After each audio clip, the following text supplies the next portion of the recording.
Imagine a vast, intricate dance. Every dancer has a part to play. Each movement is connected to another. This is what balance in nature looks like. It is often called ecological balance. This balance means that all living things and their environment work together in harmony. Nothing takes too much. Nothing gives too little. Every element, from the smallest insect to the tallest tree, has a purpose. This delicate system has been perfected over millions of years. It ensures that life can continue, grow, and thrive across our wonderful planet. It is a system of give and take where everything is connected. This natural harmony is incredibly important. It is the foundation for all life on Earth. When nature is in balance, forests can grow strong and healthy. Oceans can teem with vibrant life. The air we breathe remains clean, and the water we drink stays pure. This stability allows ecosystems to support a huge variety of species. Each one depends on this balance for its survival. It is not a static or unchanging state. Instead, it is a dynamic process. It is constantly adjusting to small changes, like a tightrope walker making tiny movements to stay upright. This constant adjustment is the key to its resilience. Think of a beautiful, ancient forest. The tall trees provide shade for smaller plants on the forest floor. These smaller plants provide food and shelter for insects and small animals. Those animals, in turn, are food for larger predators. When the trees and animals die, their bodies decompose. They return vital nutrients to the soil. These nutrients then feed the very trees that started the cycle. Every part is linked. The health of one part affects the health of all the others. This interconnectedness is the very essence of nature's balance. It is a perfect, self-sustaining community where nothing is wasted. Without this balance, the systems that support us begin to fail. If one part of the dance falters, the whole performance can be thrown into chaos. If too many trees are cut down, the soil washes away. The animals that lived there lose their homes. The air loses a vital source of oxygen. This is why understanding and protecting this balance is so critical. The health of our planet, and indeed our own future, depends entirely on the health of these natural systems. We are not separate from this dance, we are a part of it. We must learn its steps to ensure it continues. At the heart of nature's balance is the food web. It is a complex network that shows who eats whom in an ecosystem. It is much more than a simple chain. It is a web of many interconnected chains. At the very bottom are the producers. These are plants, algae, and some bacteria. They are remarkable because they make their own food. They use sunlight for energy through a process called photosynthesis. They are the foundation of almost all life on Earth. They create the energy that fuels the entire ecosystem, providing the first meal in this great circle of life. Next in the web are the consumers. First, we have the herbivores, or primary consumers. These are the plant eaters. Think of rabbits nibbling on grass, or deer browsing on leaves. They take the energy that plants have created and use it to live and grow. Then come the carnivores, who eat other animals. Some carnivores, called secondary consumers, eat the herbivores. A fox that eats a rabbit is a good example. Other carnivores, known as tertiary consumers, eat other carnivores. An eagle that swoops down to catch a snake is one such example. This web is not just about predators and prey. Omnivores also play a part. These are animals, like bears or humans, that eat both plants and animals. They connect different levels of the food web in complex ways. Then there are the decomposers. These are the unsung heroes of the ecosystem. Fungi and bacteria are the main decomposers. They break down dead plants and animals. They turn dead organic matter back into simple nutrients. This process is essential. It ensures that valuable resources are not locked away in dead things. The food web keeps populations in check. If there are too many rabbits, they might eat all the grass. But with foxes present, the rabbit population is controlled. This protects the grass.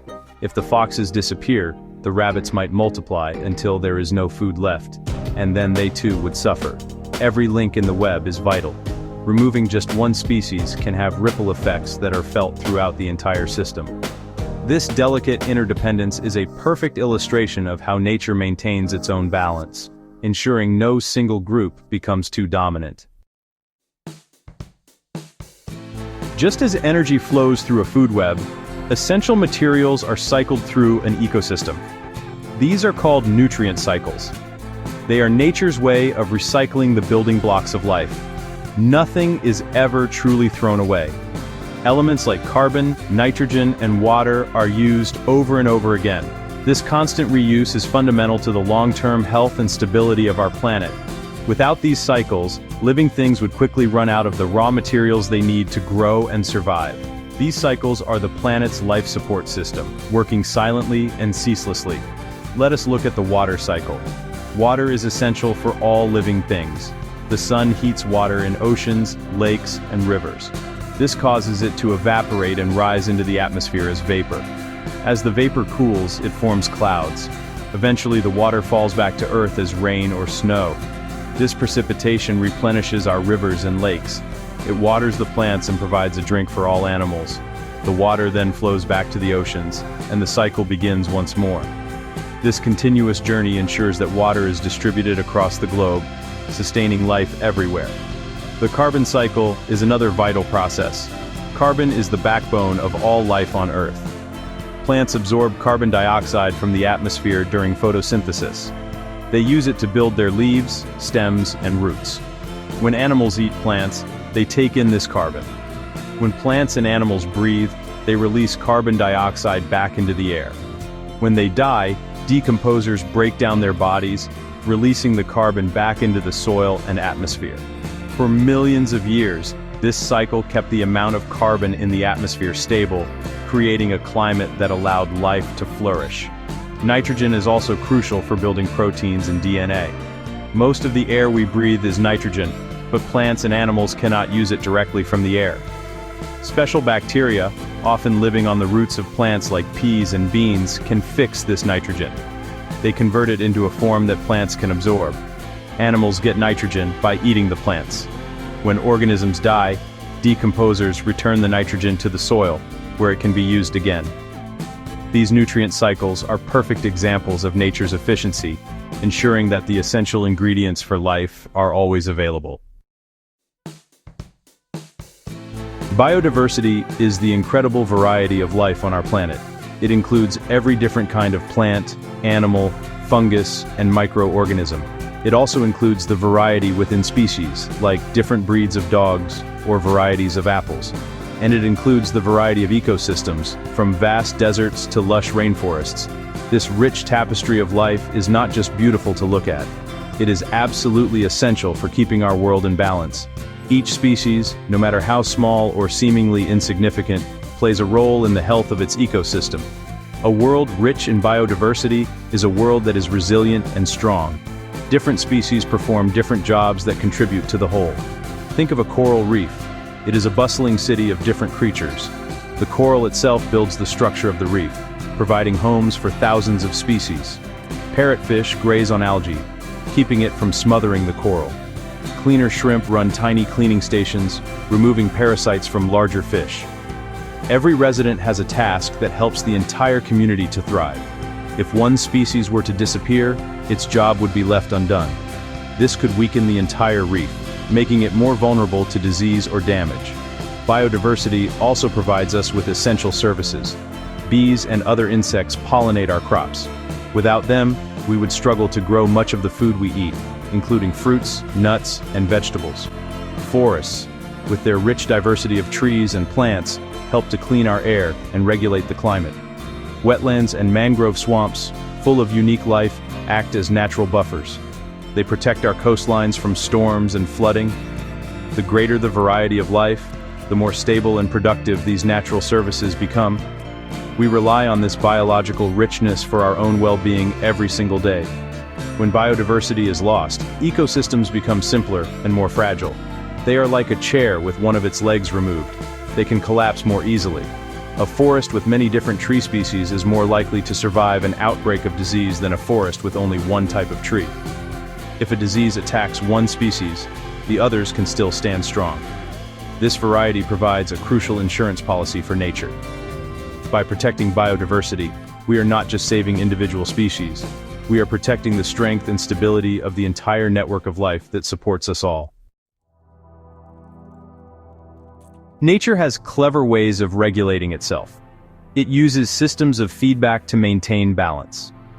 These are called feedback loops. A feedback loop is a process where the output of an action influences that same action. Think of it like a thermostat in your home. When the room gets too warm, the thermostat sends a signal to turn the heating off. When it gets too cold, it sends a signal to turn it on. This keeps the temperature stable. Nature uses similar principles to keep ecosystems from going to extremes. These loops work constantly to maintain a state of equilibrium. There are two main types of feedback loops. The most common in nature is the negative feedback loop. This type of loop works to stabilize a system. It counteracts any change, pushing the system back towards its balanced state. The predator-prey relationship we discussed is a classic example. When the prey population increases, it provides more food for predators. This allows the predator population to grow. As predators increase, they eat more prey, causing the prey population to decrease. With less food available, the predator population then declines, allowing the prey to recover. This cycle keeps both populations in check. Another example can be seen with carbon dioxide in plants. As carbon dioxide levels in the atmosphere rise, it can stimulate some plants to grow faster. This is because carbon dioxide is a key ingredient for photosynthesis. As these plants grow, they absorb more carbon dioxide from the atmosphere. This absorption helps to lower the overall concentration of the gas in the air. This is a natural mechanism that helps to buffer the climate system against drastic changes. It is a powerful, self-regulating process that has helped maintain a stable climate on Earth for millennia. In contrast, a positive feedback loop amplifies a change, pushing a system further away from its starting point. While less common for regulation, these can also occur in nature, sometimes with worrying consequences. For example, as the Arctic warms, sea ice melts. Ice is white and reflects sunlight back into space. The dark ocean water that replaces it absorbs more of the sun's heat. This absorbed heat warms the ocean further, causing even more ice to melt. This creates a cycle that accelerates warming. Understanding these feedback loops is crucial, as disrupting them can push natural systems towards dangerous tipping points. For most of Earth's history, nature's balance has been maintained by its own intricate systems. However, in a very short period of time, one species has gained the power to disrupt this balance on a global scale. That species is us. Human activities are now the single biggest driver of change on the planet. Our growing population and our increasing demand for resources are putting immense pressure on the natural world.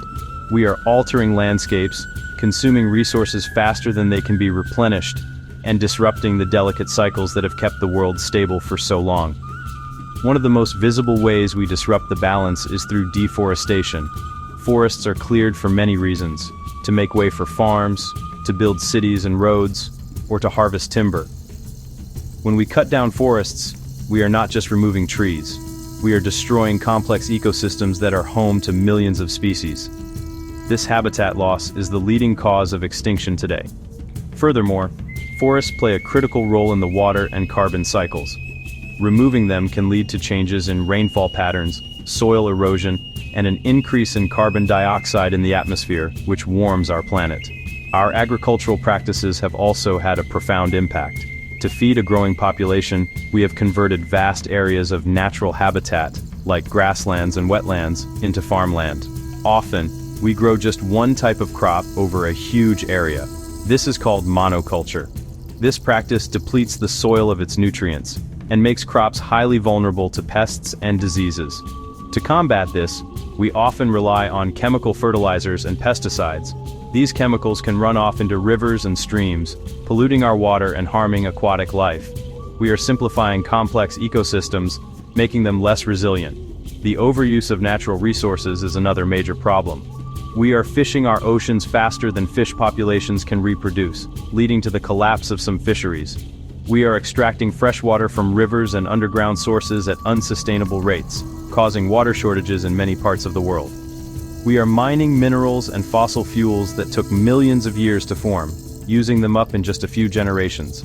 Our current way of life is based on a model of endless growth on a finite planet. This is simply not sustainable. We are taking far more than nature can provide. Our industrial world produces an enormous amount of waste. Much of this waste ends up in our environment as pollution. It contaminates our air, our water, and our land. Plastic pollution is a stark example. We produce hundreds of millions of tons of plastic every year, and much of it is used only once.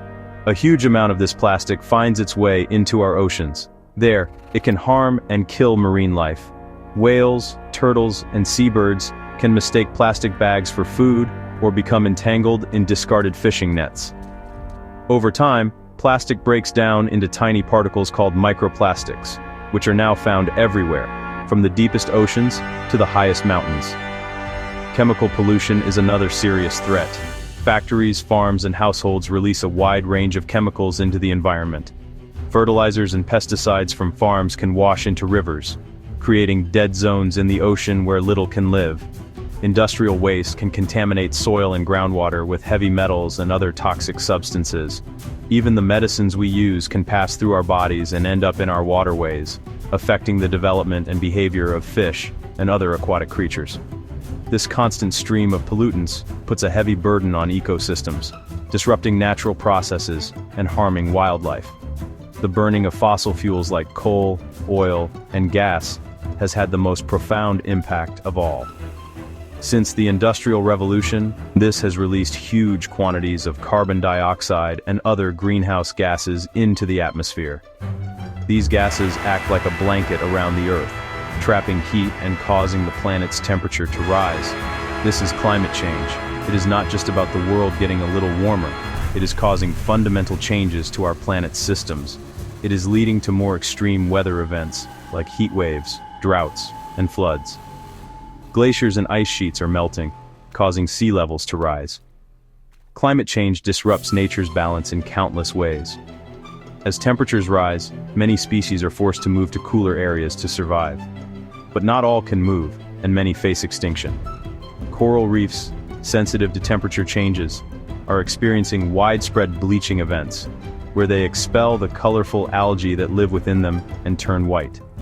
The timing of natural events, like flowering and migration, is being thrown out of sync. A flower may bloom before its pollinator has arrived. These disruptions ripple through food webs and threaten the stability of entire ecosystems. We are fundamentally altering the conditions for life on Earth. The challenges we face are great, but it is not too late to act. There is hope. We have the knowledge and the ingenuity to help restore nature's balance. The first step is conservation. This means protecting the natural spaces that are still left. We can do this by creating national parks, marine protected areas, and nature reserves. These places provide safe havens for wildlife, allowing ecosystems to function without human interference. Protecting these areas is like saving the last remaining pieces of an ancient, priceless tapestry. They are vital reservoirs of biodiversity and essential for the health of the planet. Alongside protection, we must also work on restoration. This means actively helping damaged ecosystems to recover. We can reforest areas that have been cleared, planting native tree species to rebuild complex forest habitats. We can clean up polluted rivers and wetlands, allowing life to return. We can reintroduce species that have been lost from an area, helping to restore broken food webs. These projects, happening all over the world, show that nature has an incredible ability to heal if we give it a chance. By lending a helping hand, we can begin to mend the harm we have caused. A crucial part of the solution is to change the way we live. We need to move towards a more sustainable way of life. This means meeting our own needs without compromising the ability of future generations to meet theirs. We can reduce our consumption, choosing to buy less and waste less. We can shift to renewable energy sources like solar and wind power, to reduce our reliance on fossil fuels. We can eat more plant-based foods and choose sustainably sourced seafood. Every choice we make, as individuals and as societies, can make a difference. It is about living more thoughtfully on our one precious planet. Education is perhaps the most powerful tool we have. The more we understand about the natural world and our connection to it, the more we will be inspired to protect it. We must teach our children about the wonders of biodiversity, the importance of ecosystems, and the challenges our planet faces. By fostering a love and respect for nature from a young age, we can raise a generation of guardians for the earth. An informed and engaged public can drive the political will and the societal change needed to move towards a sustainable future. Our journey back to balance begins with understanding and caring. We have explored the intricate dance of nature, the delicate cycles and connections that sustain life. We have also seen how human actions have thrown this dance out of step, threatening the very systems that we depend upon. It is easy to think of nature as something separate from us, something we can visit in a park or see in a documentary. But that is a profound misunderstanding. We are not separate from nature. We are an integral part of it. The health of the natural world is inextricably linked to our own health, our prosperity, and our survival. Everything we need to live comes from the natural world. The air we breathe is produced by plants and plankton. The water we drink is circulated by the water cycle. The food we eat is grown in soil enriched by countless organisms. The medicines that heal us are often derived from plants and other natural compounds. The climate that allows us to thrive is regulated by our oceans and forests. These are not luxuries. They are the essential services that make our lives possible. When we damage nature, we are undermining our own life support system. Keeping nature in balance is therefore not just an environmental issue. It is a human issue. It is a matter of social justice, as the poorest communities are often the ones who suffer most from environmental degradation. It is a matter of economic stability, as businesses depend on the reliable resources and services that a healthy planet provides. And it is a matter of our own well-being. Spending time in nature has been shown to improve both our physical and mental health. A connection to the wild world enriches our lives and inspires our spirits. The future of our planet, and of our own species, now rests in our hands. We are at a unique point in our history. We are the first generation to fully understand our impact on the planet, and we may be the last with a chance to do something about it. We must work with nature, not against it. We must learn to see the world not as a collection of resources to be exploited, but as a single, interconnected community to which we belong. By protecting and restoring nature's balance, we are not just saving tigers or rainforests. We are securing a stable, healthy, and wonderful future for all of humanity.